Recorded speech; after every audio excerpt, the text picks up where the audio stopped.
শিবারা resort বা সেবারা দ্বীপ Saudi আরবের উপকূলবর্তী লোহিত সাগরে অবস্থিত একটি premium ultra luxury eco resort.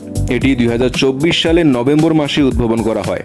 Red Sea global কর্তৃক নির্মিত এই রিসোর্টটি তার ভবিষ্যৎধর্মী নকশার জন্য বিশেষভাবে পরিচিত, বিশেষ করে স্টেনলেস স্টিলের গোলাকার ভিলা, যার মধ্যে কিছু পানির উপর ভাসমান বৃত্তের মতো দেখায়। রিসোর্টটি আল ওয়াজো লেগুনে অবস্থিত, যা মূল ভূখণ্ড থেকে প্রায় 25 কিলোমিটার দূরে। শাওন কিল্লা এর প্রতিষ্ঠান। কিল্লা ডিজাইন দ্বারা নকশাকৃত এই রিসোর্টে মোট 73টি ভিলা রয়েছে, যার মধ্যে ওভার ওয়াটার ও বিচ ভিলা অন্তর্ভুক্ত। রিসোর্টটি জিরো এনার্জি ও জিরো ওয়েস্ট অভিজ্ঞতা প্রদানের লক্ষ্য নিয়ে তৈরি। এখানে পৌঁছানো যায় রেড সি ইন্টারন্যাশনাল এয়ারপোর্ট থেকে প্রায় 30 মিনিটের সি প্লেন যাত্রায় অথবা টাটল বে থেকে 30 থেকে 40 মিনিটের নৌ ভ্রমণে।